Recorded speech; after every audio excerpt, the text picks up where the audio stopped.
Ninguna de las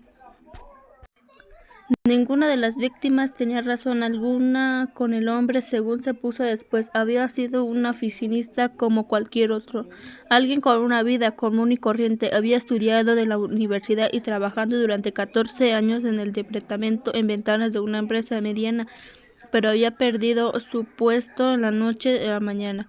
Por el recorte de personal se decretaron para sostener el estacionamiento económico con la indemnización del despido de que dieron. Abrió un restaurante de pollo frito, pero solo le duró 2 años. Su familia terminó abandonándolo y todo lo que quedó fueron deudas. Desde entonces y durante 3 años y medio vivió recluido en su casa, que era un semisótano. Nunca salía a la calle, salvo cuando iba a comprar algo al supermercado o a leer una biblioteca pública. La mayoría de los libros que había pedido prestados trataban de artes marciales, técnicas de defensa y manejo de cuchillos en camino. Los libros se encontraron en su casa eran sobre desarrollo personal y hablaban de cómo triunfar y de adoptar una actitud positiva en la vida. Sobre una mesa dejó un papel bien a la vista que se decía con trozos grandes y energéticos: hoy me llevaré conmigo a cualquiera que esté riendo, que sea quien sea.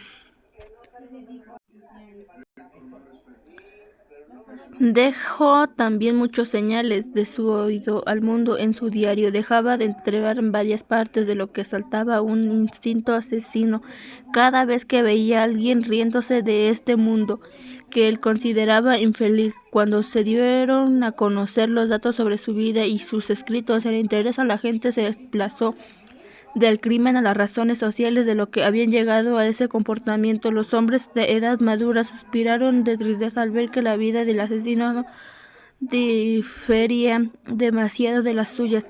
Entre la opinión pública se extendió su sentimiento de compasión y todos enfocaron su atención no en el asesino, sino en la realidad del país que empujaba a cometer esas atrocidades. Entonces dejó de importar quiénes habían sido las víctimas. El suceso fue la noticia de la primera plana durante varios días y se publicaron artículos no prensas con títulos como que lo convirtió en un asesino, o un país donde muere la gente de la gente se ríe. Pasado un tiempo, como si se retirara la manera de la gente, dejó de hablar de lo ocurrido. Bastaron solo 10 días para que se completara este proceso. La única que sobrevivió al ataque fue mamá. Sin embargo, su cerebro se sumergió a un sueño profundo del que había pocas probabilidades que despertara, y aunque lo hiciera, ya no sería la misma, un poco por propia voluntad y otro por presión externa. Los familiares acordaron las víctimas recibirían un funeral colectivo, salvo yo. Todas las lloraban desconsoladamente. Los gestos y las expresiones que cabía expresan de los que habían perdido de sus seres queridos de un episodio tan atroz como ese. Una mujer policía que asistió a la funeral se puso a llorar al darse que el pésame y no pudo parar. Un rato después vi que otro policía de mayor edad le reprendía un pasillo. Vas a ver infinidad de cosas como estas, así que será mejor que aprendas a controlarte. Su mirada se cruzó con la mía e interrumpió su discurso. Yo me limité a hacerle una inclinación de cabeza y me dirigí hacia el baño. Al ver que yo permanecía impasible durante los 3 días de velatorio, a la gente empezó a cuchillar y a hacer toda clase de suposiciones. Debe de estar demasiado conoceando. Es muy pequeño para entender lo que pasó. Se le ha quedado huérfano y su madre está como muerta. Es natural que esté afectado. Seguramente la gente esperaba que yo mostrara tristeza, soledad o depresión, pero dentro de mí solo tenía preguntas, ningún sentimiento. ¿Qué les parecía tan gracioso a mamá y a la abuela que no paraban de reír?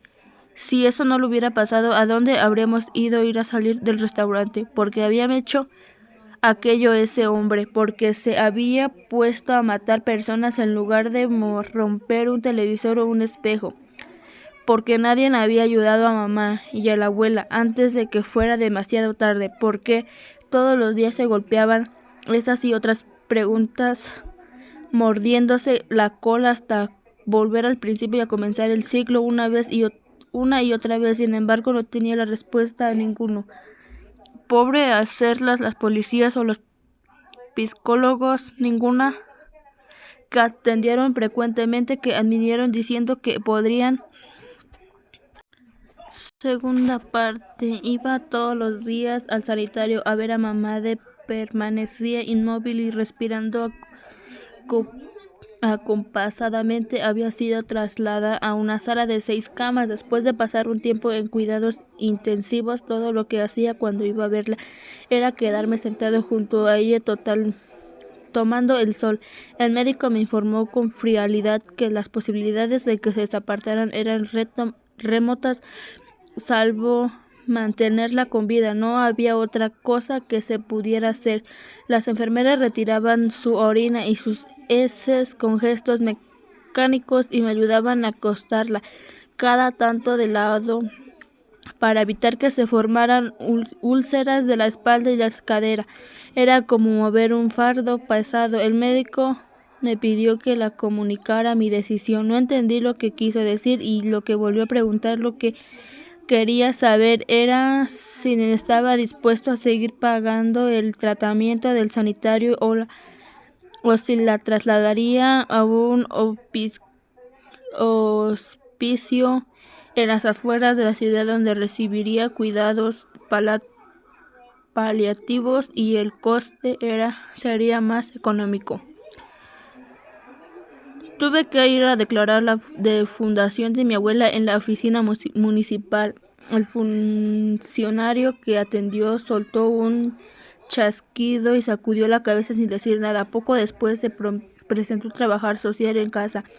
Echó un vistazo a las condiciones. Es que vivía una explicación que encendía la posibilidad de alojarme en un centro escogida para menor de edad y me preguntó qué quería hacer. Yo le respondí que diría tiempo. En la realidad no pensaba considerar esa posibilidad.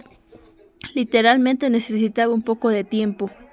La casa estaba silenciosa, con una tumba. Lo único que oía todo el día, mi propia respiración. En las paredes todavía estaban los carteles que habían pegado mamá y la abuela, pero no servían de nada porque ya no tenía a nadie que me enseñara. Era obvio cómo sería mi vida si iba a centro de escogida. A mí no me importaba, pero no estaba muy seguro de lo que podría ocurrir con mamá. Traté de imaginar lo que me aconsejaría ella. En este caso, todo permanecía muda. Me esforcé por recordar las cosas que me decía en busca de una pista. La frase que me repetía hasta el cansancio era: debes vivir normalmente. Sin saber qué hacer, me puse a buscar entre las aplicaciones del móvil y me llamó la atención una que permitía hablar con el aparato. Al bajarla, apareció una pantalla de un diálogo con un pequeño emoticono. Hola, apenas escribí esto. Llegó la respuesta. Hola. ¿Cómo estás?, pregunté. Bien, ¿y tú? Yo también, me alegro. ¿Qué significa ser normal? Ser parecido a los demás. Después de la pausa, probé a escribir frases más largas.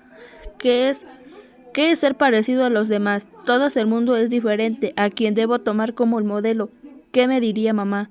Ya está lista la comida, ven a comer. Las respuestas estaban en instante. Apenas apretaban el botón de enviar como interrumpiéndome. Seguí un rato más, pero no obtuve más frases incongruentes. Allí no iba a encontrar ninguna pista. Sin despedirme, cerré la aplicación. Todavía falta para empezar las clases. Tendrá tiempo para acostumbrarme a vivir solo. Volví a abrir la librería 2 semanas después de lo sucedido. Al recorrer las estanterías se levantó una nube en polvo. Cada tanto entraban algunos clientes y otros le hacían sus pedidos por la página web. Compré a un precio una colección de cuentos infantiles que mamá pensaba adquirir y lo coloqué en el rincón más vivible de la tienda. Una vez pasó una señora que daba clases de lectura para niños en el barrio y era una conocida de mi abuela. ¿Trabajas en la librería porque estás de vacaciones? ¿Dónde está tu abuela? Murió. La señora se quedó boquiabierta. Sé que a los chicos de tu edad os gusta hacer bromas de este tipo, pero no está bien. ¿Qué va a decir tu abuela?, dijo, frunciendo mucho el estrecejo. Es la verdad. Ah, sí, dime entonces cómo falleció, dijo la señora cruzando de brazos y alzando la voz. La acuchillaron. Fue una nochebuena. Dios mío, exclamó, llevándose las manos en la boca. Lo que dijeron las noticias. ¿Cómo pudo ser nuestro Señor tan poco misericordioso? La señora hizo una señal de la cruz y salió a toda prisa de la tienda como si yo estuviera pesado y no quisiera contagiarse. Espere, la llamé deteniéndola. No ha pagado. A la señora se le subieron los colores a la coronilla. Después de que marchara, me puse a pensar qué le habría gustado a mamá que yo ni dijera esa situación. A juzgar por las reacciones de la señora, había cometido un error, pero no tenía la menor idea de la cual había sido cómo corregirlo. Deberías haberlo dicho de la abuela. Se fue de viaje, no porque esa señora Cotilla habría seguido haciendo más y más preguntas. No debería haberle cobrado el libro. Eso tampoco entraba dentro de lo razonable de sí confiar en el refrán que dice, malo es callar cuando convierte a hablar, y traté de convencer de que había hecho bien, de que de todas maneras lo había hablar menos posible, aunque no estaba muy seguro de cuánto era ese lo menos posible.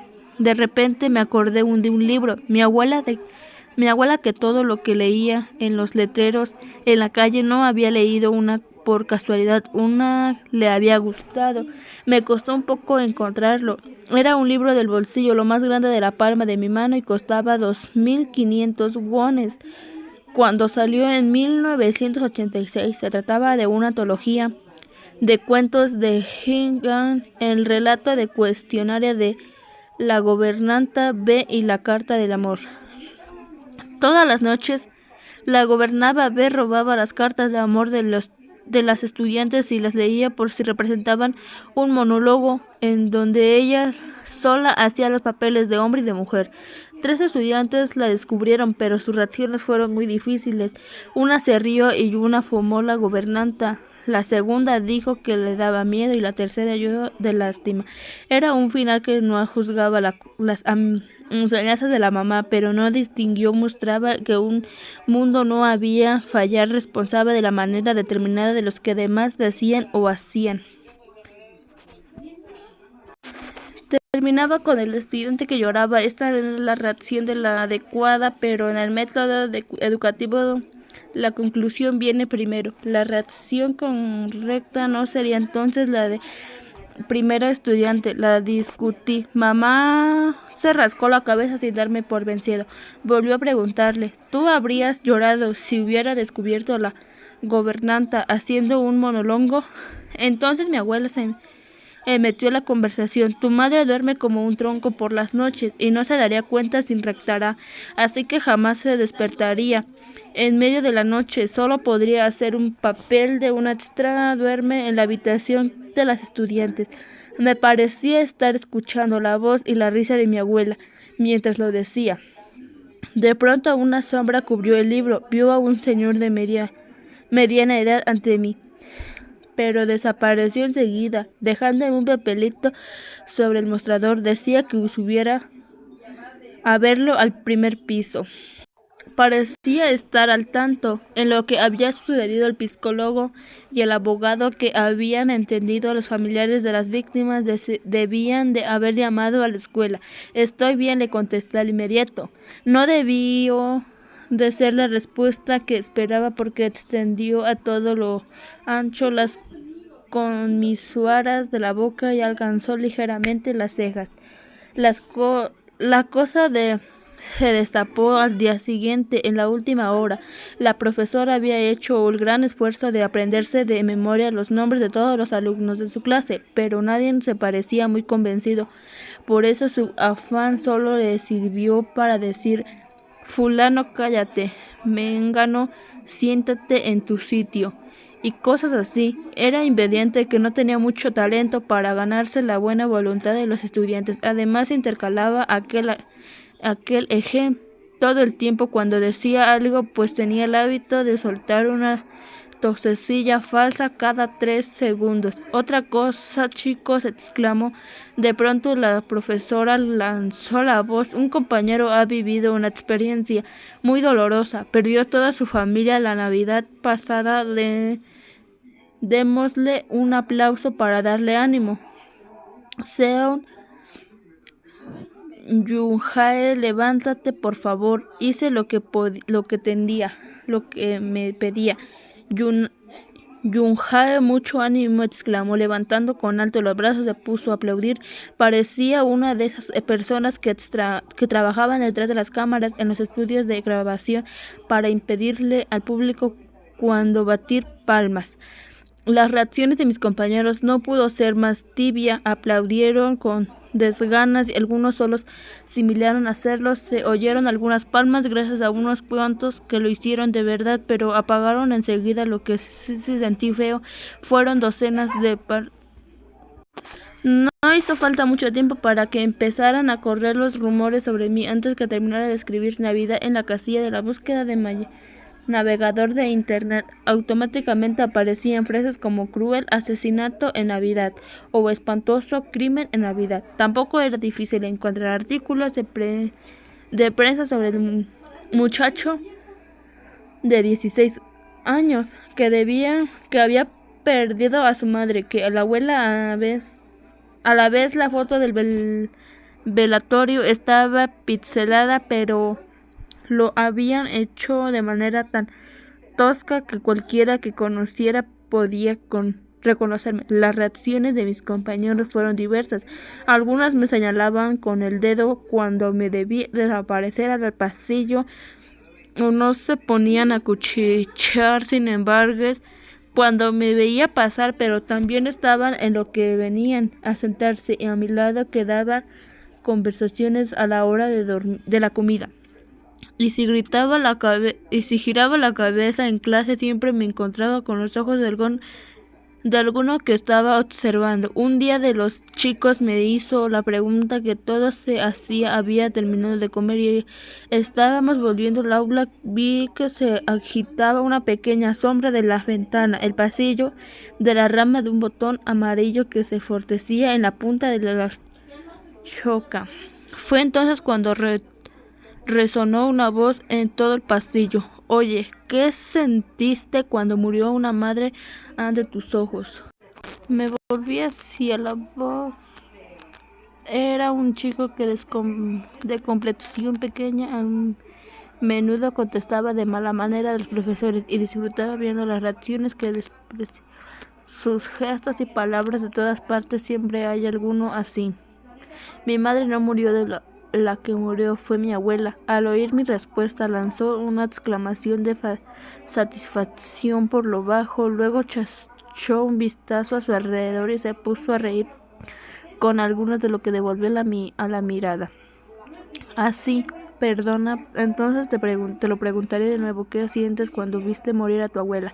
Las chicas que estaban a su alrededor reprobaron su conducta con frases como ¿qué te pasa? ¿Qué haces? ¿Qué? ¿O no os interesa saberlo?, preguntó el chico, lanzando los hombros y mostrando las palmas bajando un poco la voz. ¿Querías saberlo?, pregunté, pero nadie respondió. Todos quedaron callados, pues no sentí nada. Cerré la ventana y entré en el aula. De inmediato estalló un gran alboroto, pero no era imposible volver atrás en el tiempo. Me hice bastante famoso después de aquel incidente. Por supuesto, no es una fama buena o positiva. Cuando pasaba por los pasillos, los chicos que se hacían a un lado, como si se dividieran las aguas del mar y no podía oír sus cuchilleos. Es el del ¿y qué te parece normal? Cosas así.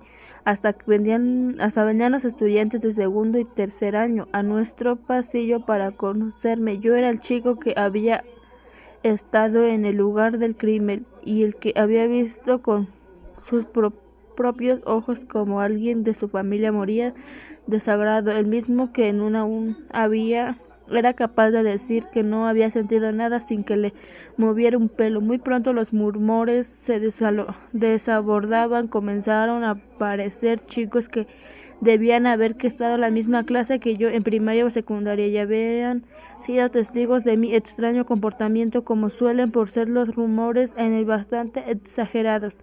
Decían que mi confidente intelectual era de 200 y que podía apuñalar a cualquiera que se me acercara demasiado. Hasta llegaron a asegurar que era yo el que había matado a mi madre y a mi abuela. Mi mamá solía explicarme que era un grupo, siempre hacían falta los chivos expiatorios. Si había querido enseñarme algo tan cruel era porque había de las probabilidades de que yo fuese uno eran muy altas. Ahora ni ella ni mi abuela estaban conmigo. Su temor se había hecho realidad. Los chicos percibieron enseguida que yo mostraba ninguna reacción a lo que decían. De inmediato se pusieron a bordearme con preguntas y hacerme bromas pesadas sin el menor titubeo. Ya no tenía mamá para que añadiera nuevas situaciones a la lista de creara los por supuestos diálogos posibles, así que me quedé en un estado de total indefendiendo. Y no solo eso, también me convertí en el tema de discusión del claustro de los profesores. Al parecer habían recibido las llamadas de algunos padres quejándose que mi presencia en la clase permutaba la atmósfera del estudio y la contracción de los chicos, a pesar de que yo había hecho nada para atraer a la atención. Los profesores sencillamente no me comprendían. El doctor Sim tuvo que evitar el colegio para tener una larga charla con mi tutora. En esa noche nos sentamos los dos frente a frente en un restaurante chino con sendos platos de talleres jajangjiang de por medio del doctor Sim. No fue algo para permitir el de comer. Dio muchas vueltas para explicarse, pero resumen, opinaban un tal, la escuela no fue a lo mejor para mí. ¿Quieres que deje el colegio? El doctor Sim negó con la cabeza. Nadie te puede impedir eso. Lo que quiero es que no seas, podría aguantar algo, un trato, algo que pueda continuar hasta que hagas adulto. A mí no me importa mucho. Usted ya conoce mi problema. Se lo habrá explicado mamá. No creo que a la madre le guste que la pase por algo así. Lo que quería mamá era que tuviera una vida normal, aunque la vida a veces no estoy muy seguro de qué significa eso. Lo que quería es que tuvieras una vida corriente, como lo de todo el mundo. Corriente, murmuré para mí. Probablemente el doctor Sim no se equivoca. Mamá quería que fuera igual de los demás, que tuviera una vida sin grandes virtudes, que fuera a la escuela como los otros chicos, que me graduaran con un poco de suerte, estudiara una universidad, sin considerar un empleo más o menos bueno, me casara con alguien que me gustara, que formara una familia, que tuviera hijos, cosas así, cosas que venían a mí hacer lo mismo que un deseo, como llamar la atención. Voy a seguir yendo al colegio. Esta fue la conclusión de nuestras conversaciones. El doctor Sims asintió con la cabeza y dijo: la cuestión es como dejarme darte un consejo. Cuanto una vez uses tu mente más de las de desarrollar, si la usas mal, cultivar una parte mal, pero si lo usas bien, cultivas la parte buena. Tengo entendido tiene una zona de tu cerebro menos desarrollada que las demás. Yo creo que si ejercitas podrás hacer un cambio. Me ejercito mucho. Mire, por ejemplo, hago esto, dije, subiendo todo lo que pude las comisuras de los labios, aunque sabías muy bien que mi sonrisa no parecía en nada de los nada. Díselo a tu madre. ¿Qué? Se pareció el bachillerato y que te veían bien al colegio, se alegraron mucho, no convirtiera de nada, ella no podía oír. El doctor Sim no dijo nada más, pensé que le daba razón. Hola, ¿cómo le va? El señor hizo un ligero movimiento de cabeza y se puso a mirar a los libros con la estantería. Sus pasos eran lentos y pesados por la afección de la filosofía. Se quedó un buen rato en la literatura hasta que sacó un libro y se acercó a la caja con él de la mano. Me sonreí aplicadamente, pero por alguna razón no me miraba a los ojos. Mamá me había dicho que eso sucedía cuando unos estaban nerviosos por algo. Me tendió el libro y me preguntó el precio. 1.000.000 de wones, le respondí. Es mucho más caro de lo que pensaba, dijo, hojeándole a un lado y del otro. ¿Tienes ese precio por alguna razón especial? No se trata de primera edición, además es una traducción, así que aunque lo fuera no importaba mucho. El libro es cuestión de mil. Si es que de todas las maneras valen millones de nuevos.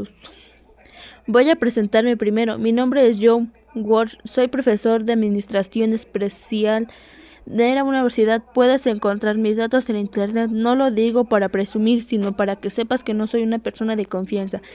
Si lo conozco, lo he visto varias en el sanitario. Me alegro que me reconozcas, dijo, suavizando la expresión que me he convertido. Con tutor del doctor Shim me contó por lo que han pasado. También he dicho lo especial que eres. Me animo a que hablara directamente contigo por lo que he venido. Es que quisiera pedirte un favor. Un favor. No sé por dónde empezar, dijo después de una pausa. Si quieres que le haga un favor, tiene que decírmelo primero. Eres un chico muy lúcido, como me ha dicho, dijo, esbozando una breve sonrisa, como está tu madre. Yo tengo a mi mujer enferma, le quedó muy poco de tiempo de vida, quizás solo unos días. No me había metido. Puede encontrar fácilmente en internet información sobre un trabajo, su familia y su hijo perdido. Me acordé que mi abuela solía decir, si no causa perjuicio es mejor ayudar. Cuando vino a verme de nuevo al día siguiente le dije que sí lo haría. Sin embargo, si hubiera conocido a Gomi antes no habría aceptado por su culpa de la decisión, ni siquiera le robé algo para siempre. Toda clase de flores adornaban la habitación, que estaba cálidamente alumbrada por lámparas encendidas en varios lugares. Es muy diferente de la sala de 6 donde estaba mamá. No parecía que estuviera en un sanitario, sino en una habitación de hotel de 5 estrellas, como las de las películas. A la señora le debían de gustarle mucho las flores. La cabeza me daba vueltas debido al perfume que prendía. El empladado de las paredes eran de flores y me mareaba la vista. Tenía entendido que no permitían flores en las vistas. También entendió que permitieran flores en los sanitarios, pero al parecer habían algunas excepciones. El profesor John se acercó con la lentitud en la cama de la enfermera, llevando con el codo rodeaba de una tantas flores. La mujer producía la impresión que estar en el ataúd. Cuando me asomé tenía caras desaparecientes terminales que había visto en las películas. Ni siquiera el sol que entraba por la ventana lograba dejar de la sombra cenicienta de su rostro. De pronto extendió hacia su brazo blanco, que con una rama y uno tocó la mejilla en una mano sin vida. Eres tú, mi hijo, mi precioso hijo, porque has tratado tanto en venir, dijo mientras le escurrían las lágrimas. Perdóname, hijo, quería hacer muchas cosas contigo, comer, viajar juntos, ver cómo crecías, pero nada salió como esperaba. A pesar de todo, te has convertido en un espléndido muchacho. Gracias, hijo. Repitió más de una docena de veces las palabras gracias y perdóname, y se puso a llorar otra vez.